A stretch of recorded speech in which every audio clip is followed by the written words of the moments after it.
নমস্কাৰ জ্ঞানদবনলৈ সকলোকে স্বাগতম জনাইছো আজি আমি শংকৰদেৱ শিশু নিকেতনৰ চতুৰ্থৰ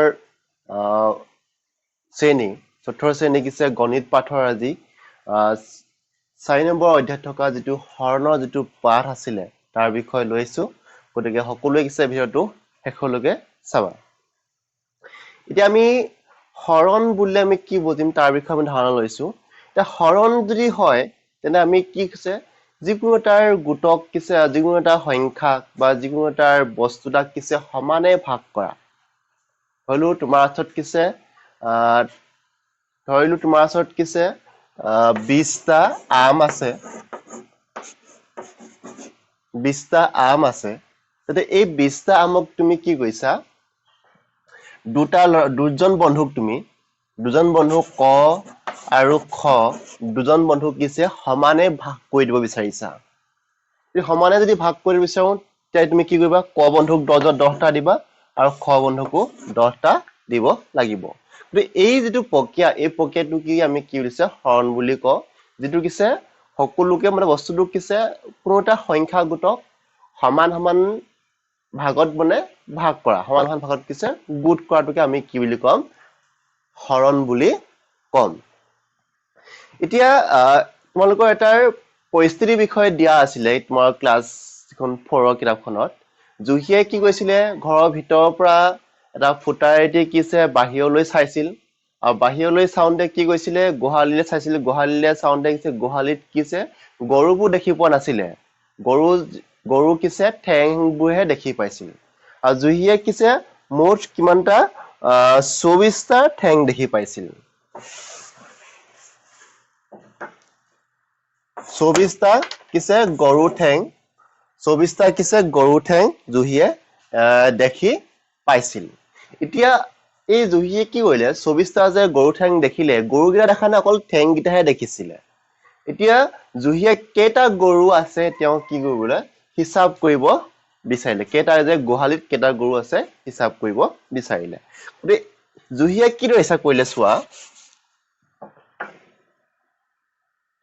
জুহিয়ে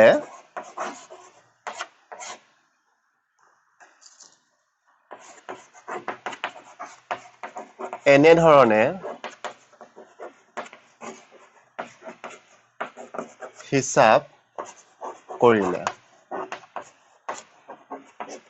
চোৱা যিহেতু আমি গৰু চাৰিঠেঙীয়া হয় চাৰিঠেঙীয়া জন্তু জানোৱে গতিকে এটা গৰু কেইখন ঠেং থাকিব 4খন ঠেং আছে গতিকে 4খন ঠেং হলে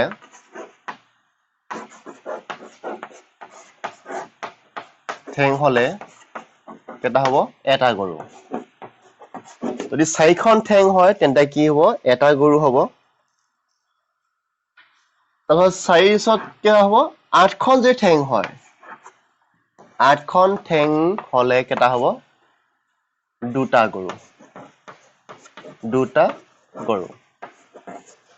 যদি কিছে 12খন ঠেং হয় 12খন ঠেং হলে ইয়াত 4 যোগ কৰি যোৱা হৈছে ঠিক আছে 12খন ঠেং হলে কেইটা হ'ব তিনিটা গৰু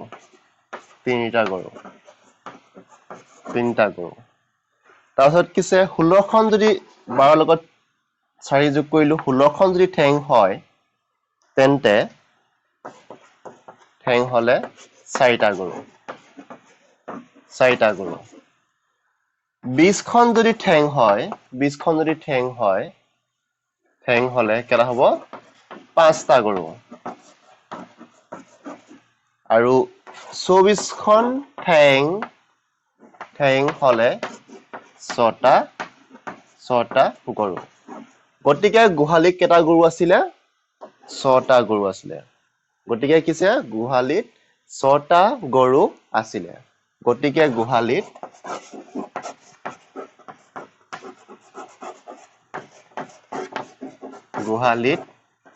6টা গৰু আছিলে ঠিক আছে আৰু এইটো এটা প্ৰসেস ঠিক আছে তাৰপিছত কি কৰিলে জুহিয়ে তাই বান্ধৱী এজনী ক'লে যে মই এটা গোহালিত কিছে 24খন ঠেং দেখিছিলো, গতিকে কেইটা গৰু আছে তুমি মোক হিচাপ কৰি কোৱা। তেতিয়া কিছে জুহিয়ে ক'লে হিমাক ক'লে, তেতিয়া হিমাই হিচাপ কৰিলে। হিমাই হিচাপ কৰিলে এনেধৰণে।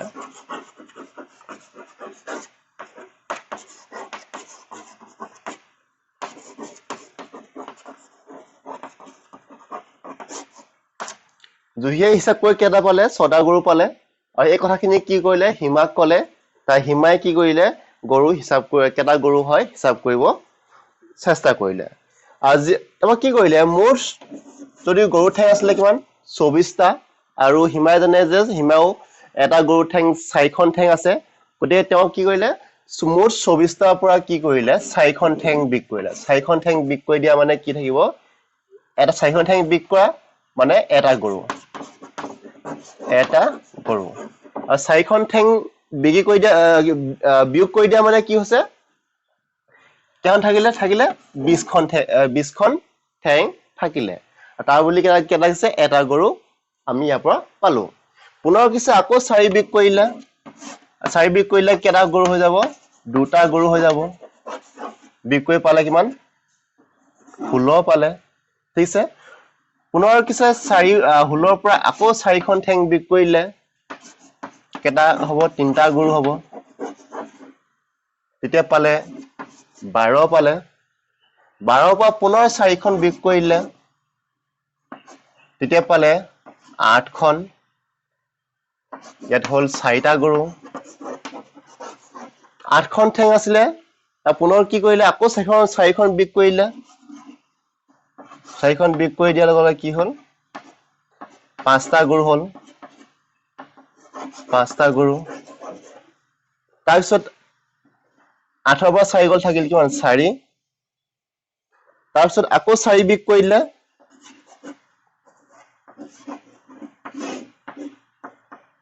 কিমান পাল? 0 পালে। কেইটা হ'ল? 6টা গৰু। 6টা গৰু।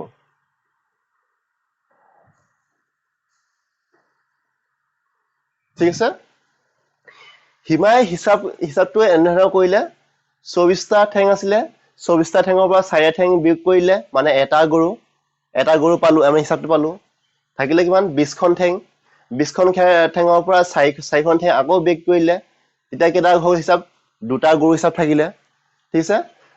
আকৌ 16খন ঠেং আছিলে, 16খন ঠেঙৰ পৰা আকৌ 4খন ঠেং বিয়োগ কৰিলে। 3টা গৰু তাৰ পৰা কিছে বাঢ়ি হৈ গ'ল। তাৰপিছত পুনৰ 12ৰ পৰা আকৌ 4খন ঠেং বিয়োগ কৰিলে, 4টা গৰু বাঢ়ি হ'ল তাৰ পৰা। 8ৰ পৰা আকৌ 4 বিয়োগ কৰিলে, 5টা গৰু বাঢ়ি হ'ল। তাৰপৰা কিছে 4 পালো, 4ৰ পৰা 4 বিয়োগ কৰিলো, 0 পালো আৰু ঠেং নাই আৰু। গতিকে কিছে মোৰ 6টা গৰু পোৱা হ'ল। এইটো কিছে হিমাই এনেধৰণে হিচাপ কৰিলে। তাৰপৰা ইয়াতো আমি কিছে 6টা গৰুৱে পালো। তাৰ জুহিয়ে কি কৰিলে? তাইৰ লগৰ আৰু এজনী বান্ধৱী আছিলে, তাই বান্ধৱীক কি ক'লে? তাইকো কিছে ক'লে যে মই এনেকে 24টা কিছে গৰু ঠেং দেখিছো, গতিকে কিছে কেইটা গৰু আছে মোক হিচাপ কৰি দিব লাগে। এইবাৰ হিচাপটো কৰিব। এইটো দুটা পদ্ধতি হৈ গ'ল। এতিয়া আমি আন এটা পদ্ধতি চাওঁ। লাকিয়ে কিদৰে হিচাপ কৰিলে চোৱা। লাকিয়ে হিচাপ কৰিলে এনেধৰণে।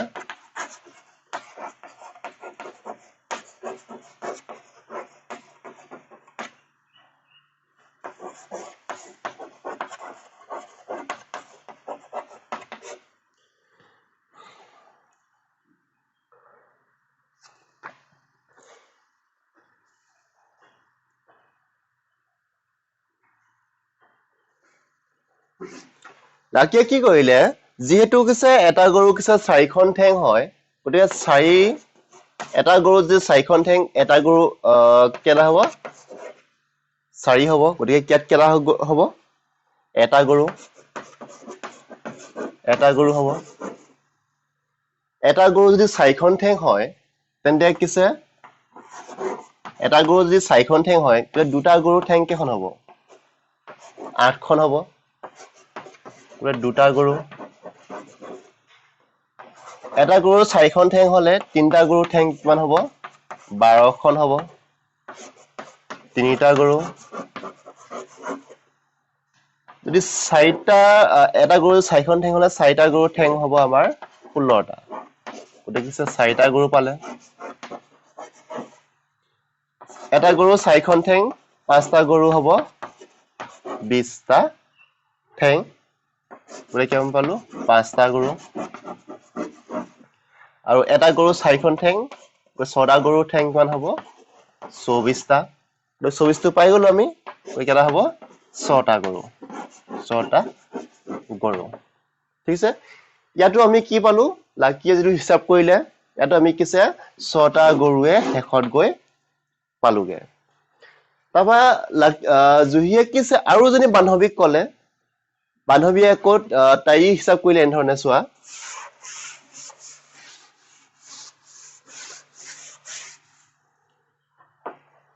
যেহেতু মুঠ ঠেং আছিলে কিমান 24টা আৰু এটা গৰু ঠেং হয় 4টা গতিকে 4 ইয়াত দি 4 6 গুণ 24 লিখি দিলে আৰু ইয়াৰ পৰা এইটো বিকু ইয়াত শূন্য পালে এইটো পিছৰ যে মুন্নাই হিচাপ কৰিলে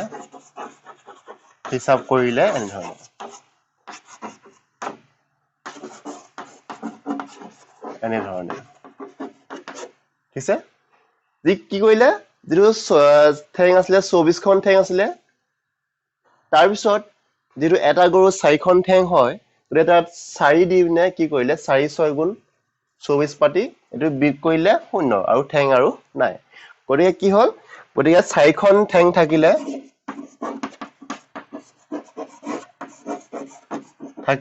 এটা গৰু গতিকে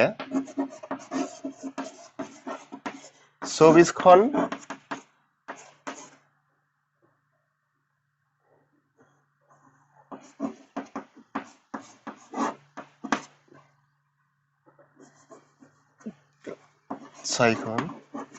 গতিকে 24খন ঠেং থাকিলে 6টা গৰু কাৰণ 4 পূৰণ 6 কৰিলে আমি কিমান পাওঁ 24 পাওঁ গতিকে মই ইয়াত 4টা পদ্ধতিৰে কিছে গোহালি থকা গৰু সংখ্যাবোৰ নিৰ্ণয় কৰা হ'ল তো ইয়াৰ আমি নিৰ্ণয় যদি পদ্ধতিবোৰ যদি চাওঁ তেন্তে আমাৰ সহজ পদ্ধতি কি হয় এটোতে আমি অতি কম ঠাইতে অতি সোনকালে কি কৰিব পাৰিছো উত্তৰটো উলিয়াব পাৰিছো গতিকে এইটোৱে আমি হৰণ প্ৰক্ৰিয়া এইটোৱে আমি হৰণ প্ৰক্ৰিয়া বুলি কোৱা হয় তো এই হৰণ প্ৰক্ৰিয়াটো কিদৰে আমি সমানে ভাগ কৰি অতি সোনকালে উত্তৰবোৰ কৰিব পাৰি তাৰ বিষয়ে আলোচনা কৰিম ঠিক আছে